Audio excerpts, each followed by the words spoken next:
Well, today I have a very special guest. His name is Ben Patrick. And if you have knee pain or back pain or whatever, I mean, this guy is the guy to learn from. He's known as the knees over toes guy. Okay. So I signed up for his program and I swear my lower back is just feeling incredible. So we're going to talk to him today.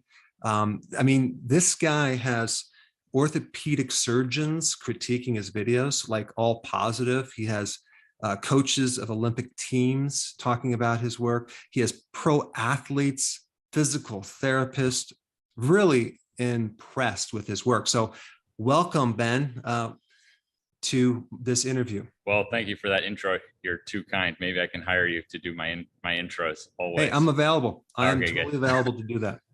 Look, I've been a fan for a very long time. You've done a lot for me, so hopefully I can return some value today. Awesome. Well, today I want to really talk about knee pain because your rehab program is quite remarkable. I just want to tell you, you don't know this, but a while ago I had my back has been killing me. And of course, in high school, I was training incorrectly. I was a wrestler, went to wrestle in college, and I did everything wrong and blew out a disc and ended my whole career. And so every time I try to start to put weight, do some deadlifts and things and put a lot of weight on that disc, it just blows out for at least 2 to 14 days. So I decided to get an MRI and nothing showed up, no protrusions, nothing. My back was actually intact. So then I stumbled on your stuff and I started to use your kind of discoveries on the knee, but actually for my lower back. And walking backwards, doing the sled backwards. Oh my goodness, did that work like a charm? So I want to just pick your brain and share, because there's a lot of people listening right now that have not only knee pain, but they sit a lot, they have low back pain, and your stuff is just dynamite. But I want to first start just like, what does it mean, knees over toes? What does that mean? So the reason for the knees over toes name is because a big myth started about 50 years ago of don't let your knees over your toes. And so for me coming up, I was always told that, but I had disastrous knees and partially artificial kneecap by the time I was 18, couldn't play basketball anymore. And I never trained with my knees over my toes. But the moment you want to step downstairs or jump or land from a jump, there's intense pressure on your knees over your toes. And that was the only conclusion that they found 50 years ago, is when your knee is over your toes, there's more pressure on your knee. But it didn't determine that was a bad thing. It just determined there's more pressure there. So we'll be able to dive in and look at, that's how you reverse out knee pain, is actually by figuring out how to safely apply pressure so you can handle that. Wow. So I've read your books, and basically the methodology of how they train us now in high school, junior high school, college, professional. I mean, it's just like, it's incorrect. It's totally outdated. So you basically, you had some serious knee pain, I think early on, that led to a surgery.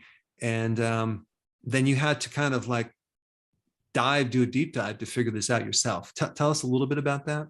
Yeah, so my chronic knee pain started about age 12. So I didn't even quite develop right. I worked so hard to be good at basketball in terms of the skills, but I just didn't have the body, and I had knee pain starting at 12. So that by the time I was in that 18 to 20 range, my knees were a mess. I had no muscles around my knees to protect them, couldn't play basketball anymore. And I already had I have a dead guy's meniscus. I have some kind of plastic substance for a kneecap in one knee. My quad tendon that even like holds things together had to be surgically repaired. That was actually all on my left knee. And then my right knee, I still kept trying to play basketball, even though I didn't get any college scholarships or anything like that. Then on my right knee, I was diagnosed with a torn ACL, had more tears.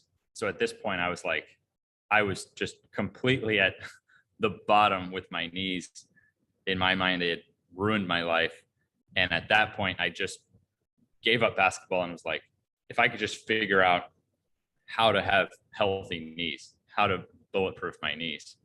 And so then I just went on a journey of that. And it was kind of fortunate that one side was full of surgeries and the other side was torn up, but I didn't have surgery. And even though I should have had surgery, I was too depressed on it. I was like, no way, no more surgery. So those two very different knees actually made my journey a lot tougher to work my way out of it, because surgeries can leave things really stiff after, but then non-surgery leaves it like too loose. It's not connected. So this gave me actually a really good starting ground to figure out a lot about the knees.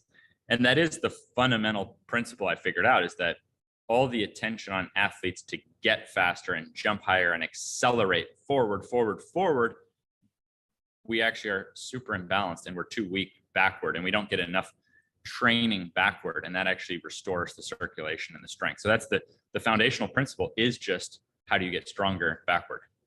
You know, I just want to bring up a point, because a lot of my philosophy is opposite of mainstream, which makes total sense. So here you're trying to get forward, and you go backwards.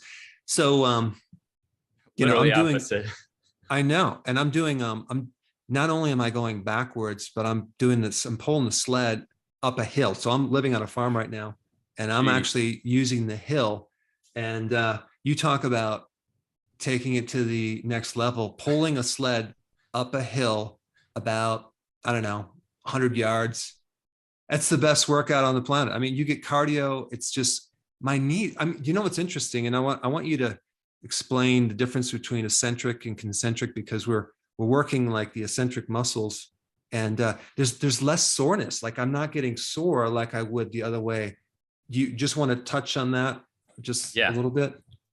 Here's a good way to explain it simply. If someone has seen a backward sled drag, and my editor's amazing, he'll be sending visuals, and so we can look at all this on screen, but a backward sled drag would be like the fundamental starting point, 200 meters of backward sled drag. Now, in your case, you have a hill plus a sled, so let's not try to envision that yet. Let's just envision you've got some smooth turf and you're dragging a sled backward.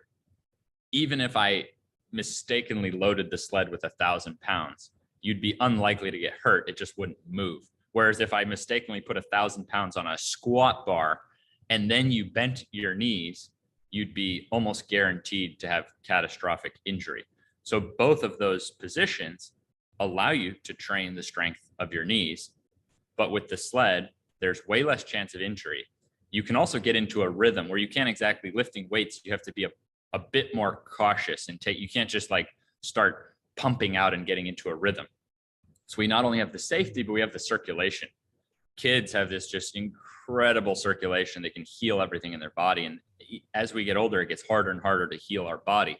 So that's the first thing that backward sled starts establishing, is it starts strengthening our knees. And then the second thing it starts establishing, though, is the circulation, because we also probably have to heal stuff. It's much easier if you're a kid and you have no injuries, you have no pains. Now you get older, you have certain pains and injuries, and you're trying to strengthen. So you have this double whammy at you. And so the sled allows you to kind of solve both those issues. The only reason I'm doing it up a hill is because I have no area on this piece of land that's flat. It's like it's up and down. But a hill is valid. What's that? A hill is valid. And I just wanted to explain the sled by itself.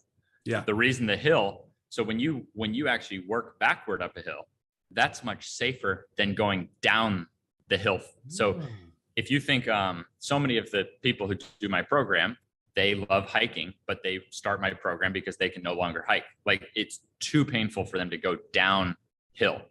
So going downhill is too painful, but a hill is a valid replacement for a sled because it provides resistance, but you get to control. So even if you went backward up the hill and you took 1-inch steps, fine. You just made it backward up the hill. And then you would go down intentionally, slowly, and take small steps. So you'd ideally want not a mountainous hill, but a smooth, safe hill, not something jagged. But this would be putting in the work to get stronger. So like in your case, by you putting in the work to go up that hill, you would be more protected than someone else of the same characteristics if you both had to go down a mountain and actually like survive going downhill. It's so true, because when I take the sled off and I'm like, or the hook up for the sled, and I walk around, it's like, wow, I could go down a hill so much easier. I feel more stability. For someone in their 50s, 60s, 70s that are older, mention about the right level. You should probably just start walking backwards, right? Without anything. Walking backward is definitely a good start.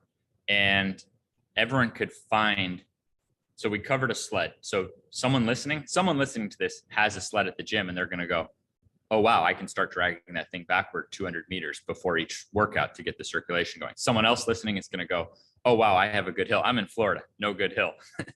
And it's raining, but we have a sled. Now, if you have a personal treadmill, I wouldn't advise using a gym's treadmill because they might not appreciate it. But if you have a personal treadmill, then you can actually put your butt against the handle and don't turn it on.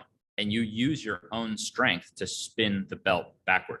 And about 5 minutes of that is going to equal roughly what we would get in a traditional sled workout. A lot of people have gotten their way out of knee pain and gotten stronger and jumped higher and things like that just from that. We call it a reverse dead mill, backward dead mill, because the treadmill's not turned on.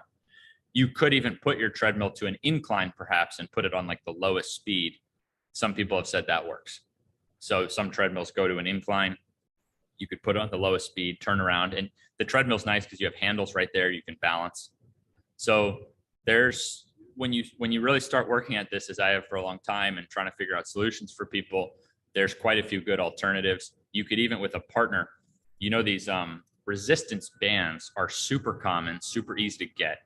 And so even if you had a flat surface, no weights, no sled, no treadmill, you can take, if you have enough length of band, or what I do is I take 2 traditional round bands, tie them together, and then I put it around my back and a partner puts it around their back, and we can actually go 200 meters each way. But you do it, you have the person resisting going intentionally slowly, and then the person working is trying to be very controlled, but you can get some resistance and get stronger backward that way. So that would be a quick rundown of options. Fascinating. So if someone has pain upon walking, when you walk backwards, you're using the opposing muscles, and you're really you're creating symmetry. It would be you're creating more symmetry because there's an imbalance, right? Yeah, the body is designed to work right. So if we go with that principle, okay, the body was designed to work right. So where have we deviated? And most of us have gone after all kinds of pursuits or accumulated pains and injuries, and then we didn't restore the opposite of the pain or injury, or the opposite of what we were trying to achieve. So that's the foundation, just gives us the balance, gives us the circulation to heal. Our body is capable of doing some pretty powerful healing on its own, but it has to have the right inputs and things like that. Oh my gosh. I mean, even me, I always had this thought that it's really hard to evaluate myself. I need someone external to go, let me see what's going on. I can evaluate other people all day long, but so my thought was, I just need to really stretch my psoas, and that's really the problem. But when I saw your stuff, I'm like, wait a second, I have to develop these opposing muscles since I've been sitting behind my computer for a very long time, and I'm not creating enough strength on the opposing muscles. I was really a big biker, so I would do biking, right? I'm talking like hills. Oh my gosh, you get off that bike and your back is killing you because you don't bike backwards. So, so when I saw your stuff, I'm like, wow, this is finally something does make sense here. And then obviously I'm like watching what you can do. You can dunk. You're 6'1", and you still can dunk. It's incredible. I'm 6'2". There's no way in heck I can ever dunk. Maybe someday I can do it if I keep doing this. And then you can do this, I think, the splits, right? Yeah, I can do this. I can dunk and I can do the splits. And so it's pretty uncommon to have both of those abilities. But a lot of people can dunk, but I reached my 20s having never even been able to grab the rim. So it's very unlikely for someone who can't naturally dunk to then 10 years later be not just dunking, but like easily dunking every which way. And so my past coaches are like, when they've been interviewed, they're like, what the heck happened? This guy went from, not even being able to grab the rim to now throwing down all kinds of dunks. So that's an unusual thing for that to occur, but it's unlikely through these last 10 years that anyone has done as much strengthening backwards as me. So when I go to jump, my knees are capable of handling so much. So I can go jump with full effort, just like the young person who hasn't had any pains or injuries yet. So that's allowing me to I tell my body, hey, I want to jump higher. But if there's knee pain or weakness, your body's going to hold back. So it's almost like you can get strong enough backward to handle a force forward. It's still going to be a math equation. I can drop from all kinds of stuff, but I couldn't drop from a 100-story building. So it's still a math equation of life, but we can adjust these by the inputs we put in.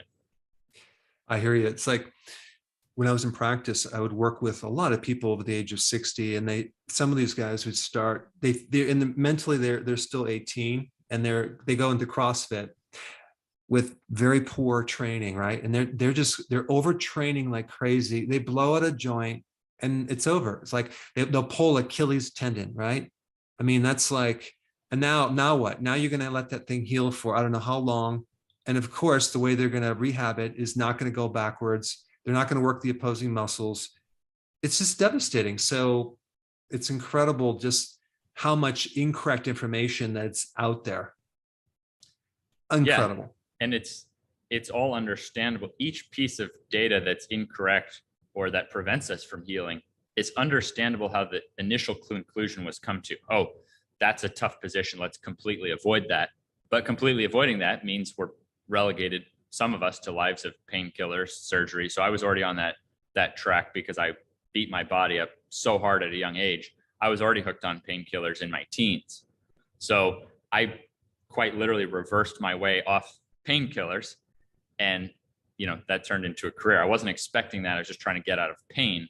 So I think that there's some powerful methods, but they do take correct techniques. It's not necessarily easy, but it's usually simple. So I think that's something that someone first has to realize, okay, this might not be easy. I may have to find a safe hill. I may have to find a good sled. You know what? My local gyms, they might not be set up for it, because they've already set up a certain way for the bodybuilding muscles and so on and so on. So it might not be easy, but usually the solutions are pretty simple. They take a little more learning and understanding versus just instantly running the moment something seems tough. Totally. Let's pull up a little clip, and maybe you can just kind of give some pointers on like how they should focus on if they go backwards, some basic principles or things or tips or rules that they should be thinking about when they start this exercise. Beautiful. Start intentionally slow. That would be number one. Start intentionally slow. Then when you're walking backward, you're actually going to think with your toes first. So when you go out today and you're taking a walk, you're walking heel first. You're when we walk forward, we're sort of just tossing the force into our bodies. The moment you go backward, you're not stepping heel first, you're stepping toe first. So with each step, you're actively strengthening versus just passively receiving your body's weight. So every step backwards is active. You're pushing through your toes. And so those are your first two. Start intentionally slow, think to push through your toes. Then start thinking about smoothness, meaning we're in a position on each step where we have pressure on your knees, but pressure inherently isn't bad. If it's a jarring pressure we can't handle, landing from something too high, that's how you get hurt. So this is now our chance to fight back and get it stronger to handle life's forces. So you want to do it smoothly. So start intentionally slow, push through the toes, go smoother. Now over the course of 200 meters, and you could do more, but I feel like you need, and in your case, you're doing the hill plus the sled. So 100 meters would probably be quite a burn. But the point is that you're not just taking 5 or 10 steps. We're talking 100 plus steps here. We're talking a lot of steps. So as you start to get into a rhythm, and as you can feel the circulation increasing, it takes more time for the blood flow to get to the tendons. So our muscles can pump up easier. You can grab a weight and do curls. You could get a pump easier than it is to get blood flow to your knees. So the tendon holds the muscles to the bones. So those are the areas that usually hurt. It's not usually your thigh muscles, not that someone couldn't have thigh muscle pain, but knee pain, we're usually not talking about the muscles. We're talking about the things trying to hold us together. So those tendons, they take more time to get blood flow to them. So give it some time, start intentionally slow, toes first, be in a smooth rhythm. Then as the circulation starts increasing, don't think if you're using a sled to just add more weight, start to step even quicker. So now as you step even quicker while staying smooth, this really ramps up the burn. And what it does, if you imagine dragging 100 pounds backward, and if you increase the speed of the step while still being smooth, your muscles and tendons would be working very hard. Whereas if you just added more weight, you might start to just kind of lean back more. So if you just keep leaning your body weight back, are you really doing more work? So it's a very interesting exercise because it's not all about the weight. You're usually looking for that nice medium amount of resistance. No resistance might not give a burn. Too much resistance, and you might not be able to get a natural smooth step. So your step, you should be able to get into a natural step. And so like in our gym, we don't keep increasing the weights. We have male and female weights that roughly work. We can adjust them down if needed. We don't go more. We just step quicker as it goes until we're just gliding, really gliding and exerting all out. So the ideal set finishes at like 10 out of 10 exertion, but without any pain, which is awesome, because how many of us as we get older, we would like to exert all out, but there's so much chance of injury in that. So this is a way that we can exert all out. Kids are out there on the playground they're not pulling hamstrings when they sprint. They're just all out exerting themselves and not getting hurt. So this gives us kind of a foundational exercise that we can exert all out without getting hurt. Yeah. So what I'm getting is that you got to get the technique down, got to get so you're not going too fast, too much and end up hurting yourself. I'm thinking of my guitar teacher, right? Guitar teacher, he says, no, slow it down, get the form down.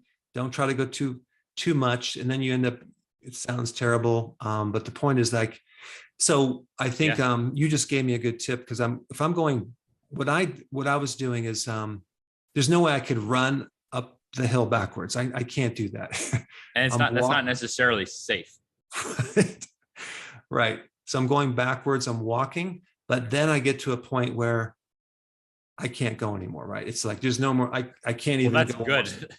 That is the end thing that we're going for, is that you really exerted your body. So it's interesting, the way we reverse out these knee pains and get more youthful, it's by figuring out how to work hard. We have to exert and let our body know, hey, this is a young body. We're trying to exert all out here. So the more we just tone everything down, down, down, and don't exert, that actually doesn't preserve the body. The body decays faster. Being sedentary doesn't make you live longer. It makes you live less long. But how do you exert like that without the injuries along the way? So it's a pretty unique exercise of getting stronger backward. It's so active. It's so much effort, but it's fundamentally safer, and you get a lot of benefits out of it so that the next time and the next time and a year later, you're more protected. And then when you're going backwards, what muscles are you working more of compared to going forwards? So when we go forwards, you're basically having to pull the ground beneath you and then extend the legs. So when you're going forwards, you do have a lot of hamstrings and glutes, and it doesn't mean you don't also work those when you go backward, but when you're going forward like that, you're not getting much stimulus into these muscles that get closer up to the knee. And when you go backward, now starting with your feet, and then some shin muscles are working. And now there's a vastus medialis muscle, which is like this teardrop shaped muscle by the knee. That's the one that contracts first when your knee is under load. So rather than just receiving the impacts now, you're actively getting that vastus medialis stronger. The vastus medialis relates to less knee pain.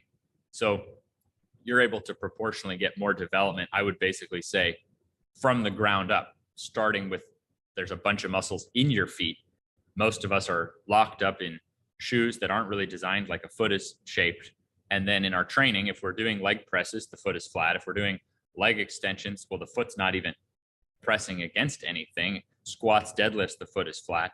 So all of a sudden going backward, we're loading right through those feet. So we're getting stronger through the big toe and the arches and the Achilles and these lower calf muscles, and then coming up to these muscles close by the knee. And then there does seem to be some effect of strengthening in the psoas, but in a sort of stretched position, because you're having to now move the ground beneath you in the opposite direction. So if you reach your foot back and now you have to move it that way. So if people look up what the psoas is, that you're talking about a deep hip flexor muscle in there, which is often related with the back. If you just stretch it, some people actually can see reduction of back pain by stretching it. But if you're not telling your body to get stronger in it, then I don't know if you're quite telling your body like, hey, I need a really youthful lower back here. So stretching it alone versus actually getting some loading, circulation, strengthening in there are implications that the backward works for back pain. Scientifically, it's barely been explored. But even whatever they have done, it's like, oh, wow, it was noticed that back pain improved. So that would be kind of my first guess, is that we're balancing things out. We're getting tremendous circulation. We're strengthening in some muscles that maybe we've never actually loaded and strengthened before. When you, you do the sled or you're walking backwards, is there some type of rule of thumb of how much backwards versus forwards? The rule of thumb is at least as much backward as forward. So okay. Sleds have traditionally been used for forward. And I think when you apply the same intention of start intentionally slowly with a medium amount of weight that resists you, but it's not too heavy, not too light, you get a lot of cool benefits from going forward with the sled too. And you do strengthen up those glutes and hamstrings and things like that. So going forward with the sled is awesome. But like we have a rule in the gym, you're never allowed to do more forward than backward. You have to do at least as much backward as forward. And so like currently in the program, we have, right now, I just have 4 workout days per week. Someone could obviously do extra on Wednesdays and weekends if they want. And Mondays and Thursdays, we go forward 100 meters and backward 100 meters. And then Tuesdays and Fridays, we just do 200 meters backwards. So if you're looking at weekly volume, we're talking about 600 meters backward and 200 forward. Incredible. As far as the balance between flexibility and strength, you had a video on that topic. Maybe you can touch on that just a little bit. We can break it down now better than I've ever been able to break it down, because I was on some long flights the last couple of days and really figuring out how to explain how to train for longevity, how to train for youthfulness, how to protect your body. And if you think of this podcast, if we've covered one main thing of going backward so far and getting stronger backward, this would be my next main thing that I would consider extremely important. So if we think about a child, we don't see a lot of, I mean, my kid's 1 and it doesn't seem like he's thrown his back out yet. So if we think about throwing our back out, nothing's happened to me in a long time, but I can even relate. Before I did this training, sometimes I would throw my back out, like picking up a pencil or like getting out of the car in an awkward position. Like, it's not like the forces around me injured my back. I injured my own back from within my body. Kids don't injure their own bodies from within their bodies. Like, kids don't have non-contact injury. But children are weaker. And so they're constantly getting hurt by the environment around them. They're not strong enough. So if something falls or hits them or bangs, so as we get older, we get stronger. So we're more protected from the environment, but we lose that mobility. And so we're more likely to hurt within ourselves. So it would seem that the way to train for protection would be blending the mobility and the strength. So I use the sled to warm up. Pretty much every other exercise I do is even before stretching. Oh yeah, we walk into the gym, and this is an interesting point I want someone to realize. Okay, the fact that I can dunk is only significant because I couldn't naturally do that. So I did something in my training that changed that. The fact that I can do the splits, I think, is only significant because I don't spend hardly any time stretching. So it's like, wait a second, who does the splits with hardly any time stretching? Yeah. The reason is because my strength exercises are through full ranges of motion. I quite literally maintain a front splits through 2 different strength exercises, a full range of motion split squat and a full range of motion, basically a hamstring type deadlift, that if you actually add up the angles, I can do the splits any day of the year, and I don't spend time stretching for the split. So that's why it's interesting, because there's not many cases, or any that I've seen, of someone who can do the front splits who doesn't stretch to be able to do the front splits. I only strengthen but I'm not doing traditional squats. I'm not doing traditional deadlifts. My squats and deadlifts are our way through full range of motion. Wow. So my flexibility is exceptional, but it's not just flexibility because I'm strong through every inch of that flexibility. So this is why I film just about every day of the year, landing from things, getting into crazy positions. I simply have a more youthful body because but I can also dunk because I've tried to stay so dedicated to this idea of strength through length, meaning not just strength, not just stretching. The kid has the mobility, the power lifter has the strength, but they're both getting hurt. The power lifter's hurting himself. The kid is getting hurt against the outside world. So if we blend those qualities, now you're less likely to hurt yourself and less likely to get hurt from the outside world. And as we age, we lose strength and flexibility. So we just become totally fragile. It's like it's a double whammy against us. So the sled restores the circulation. Think how many things we have against us as we age. We get stiffer, we get weaker, and we lose circulation. So the sled starts getting the circulation, getting us balanced so that we can even get into deeper range of motion exercises safely. And that's my system in a nutshell. We use the sled before every workout. That's it. We come into the gym. We use the sled to get exceptional circulation and balance going. Then we train all the traditional areas that you would train. We press and we pull and we bend and all these things that squat and dead, all the traditional things you would do, none of them in the traditional way. All of them really controlled through our full range of motion. This often means starting over with super lightweight or no weight or negative weight of using things to assist to even get into these positions. And that signals to the body that motion and compression through these full youthful ranges. That's actually what tells the body to signal more healing, send more nutrients to the area, try to get younger. So we're all somewhere, but we all could probably adjust our training to be more youthful, more protected than what we currently are. I'll tell you, my goal is to get younger as I get older. So far it's working, but now you kind of inspired me to take it to the next level. So I'm going to keep doing your program until I can dunk. That would be something at like a first, and in about a week. I think the internet would break. Yeah. I think the internet would break if you... Well, I would love to do that. And then I'm going to, I'll be, I think either 57 or 58 next week. So I'm going to keep doing the program. You look incredible. See if I can do that with your advice, of course. But for those of you that are watching, I'm definitely, you need to sign up for his channel and do his program. It's an online program. I'll put a link down below.